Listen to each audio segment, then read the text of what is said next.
Hey, if this is your year to buy your first home, I want to walk you through the home buying process. What I'll cover in this video is simply the basic journey that one takes from getting their feet wet with looking at homes on, let's say, Zillow or Redfin, to fully submerging yourself in the full purchase of your first property. I'm Josh Lansford. I'm your trusted guide to discovering the best of Tennessee's lifestyle and real estate. So if you're passionate about exploring the beauty and opportunities that this great area of Middle Tennessee has to offer, then you've come to the right place. So I want to talk about 5 steps of purchasing that first home. And the first step in the home buying process is meeting with a real estate agent, having a buyer's consultation. I call it a success session. This is really step 1B, because ideally your first step, or step 1A, is speaking with a trusted lender who's local to the market that you're purchasing in, and getting that pre-approval letter. If you're purchasing in Middle Tennessee, I can connect you with really a few of the best lenders in our area. So if you're shopping in Nashville or Franklin, then reach out and let's talk, and I'll send you some contacts right away. So you might be thinking, well, I have my pre-approval letter, so let's just get out and get after it. There's no reason to meet at your office to have a meeting. Let's jump right in and just look at some homes. But I would say not so fast. This 30-minute meeting is pivotal to making the home buying journey a success. If you and I are sitting down in this meeting, then we're going to be talking about the most important questions. We're going to be talking about financing. Are you paying cash? How much are you putting down? And then we'll discuss the who of the home purchase. Who are all the decision makers around the table? Then we'll talk about what number of bedrooms or bathrooms you want. What's your price point? What kind of yard? What's the size of the yard you need? Then we'll talk about where. Is a specific school zone important to you, or do you need to be near the airport? And then next we'll work through your when, your time frame. And then finally, we'll talk about the most important question, the question of why. Why do you want to move? Moving is terrible. Loading your stuff into a truck and hauling it across the city or the country has to be one of the most miserable things any of us could experience in our lives. So the why must be compelling. Why do you want to move? This is really the most important thing to consider when purchasing a home. Why do you want 3 bedrooms? Why do you want that acre? Why do you want to live in the city? Why is the most important question. Why is it important? Because the entire process of shopping for and owning a home can be challenging at times. So during this meeting, we want to work through your why. Okay, so we've answered all the questions. That's step 1. We've had our meeting. You've discovered your why. Now what? The second step. And the second step is the hunt.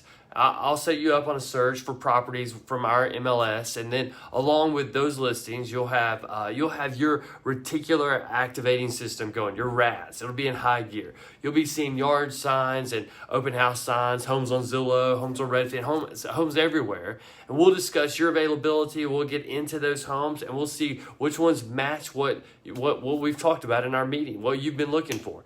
And as we prepare our list, and before we get out to see those homes, I'll reach out to the listing agent just to see if we can find out anything about the home or the seller's situations. Do the sellers need occupancy? Is there anything significant we might need to know about the home itself? Whatever insight we can gain before we look at the house will be pivotal. And then we'll go check out the homes. One helpful exercise during this search is making the hunt almost a game.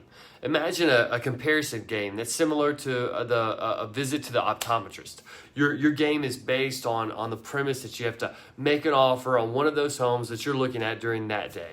You look at the first house and then the second house, and then you then act like you're sitting in that chair getting your eyes checked. And just as the doctor asks you whether the first or second lens is better, you determine the same with the 2 homes. This continues until you've narrowed it down to that one home you definitely put an offer on. Another game during this hunt for a home is a scavenger hunt of sorts. So you identify what's important, and then you do a scavenger hunt in search of those things in proximity to the house that you're looking for. So do you want to be in walking distance to a coffee shop, or do you need to be around your office space? Do you need to be near grocery stores? How many parks are close to the house that you're looking at?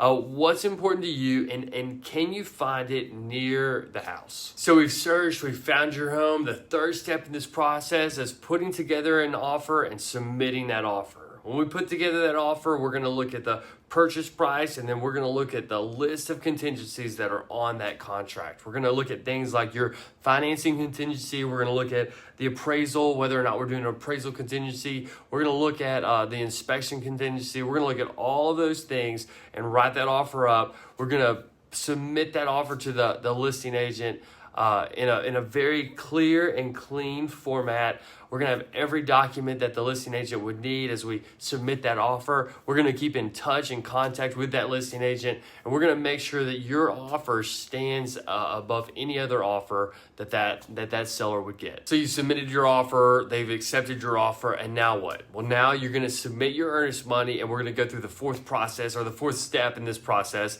and that fourth step is your due diligence period. So typically, earnest money is about, it could be anything, but earnest money is typically about 1% of the purchase price. And then for us, we usually write in our contracts that buyers have 5 days to get that earnest money delivered to either the listing company or the associated title company. So as we're working then through that, we've submitted the earnest money, we're going to work through our due diligence. So during this due diligence process, you're going to have multiple people working for you. You're going to have an appraiser that's going to go out to appraise the property. You're going to have your inspector or inspectors that are going to come out and inspect the property, do the surveys, whatever inspections, whatever due diligence you need to have done. And then you'll have your title attorneys that they'll be looking to make sure that you have a clear title, there are no clouds on the title, and that the seller has every right to be able to sell you the property. So after we've gone through that contract, everything has looked good. You've gotten that clear to close, which is a coveted statement. The final step is the celebration of signing the final paperwork. So you bring in your ID, you make sure you have all your monies have been wired to the title company. You meet there at the title company, you sign and take ownership of your new home. This is the most joyous, triumphant moment where all of your work is paid off. Congratulations, you're a homeowner. So as you're working through this process, the most important thing besides having that clearly defined why is a team. A team that's going to help you every step of the way. A lender, a real estate agent, an inspectors, a title company who are all communicating with you and with one another. That's crucial in this transaction. So do your due diligence beforehand. Build that team that will help you succeed. Every day I have the privilege of helping people just like you navigate their journey to living in Tennessee. So whether you're planning to move here or just love learning about what makes this state an incredible place to live, then we've got you covered. Remember to like, and if you found this video helpful, and then join us as we explore Tennessee and as we explore home ownership in this great state. Let's find the perfect place for you in the volunteer state.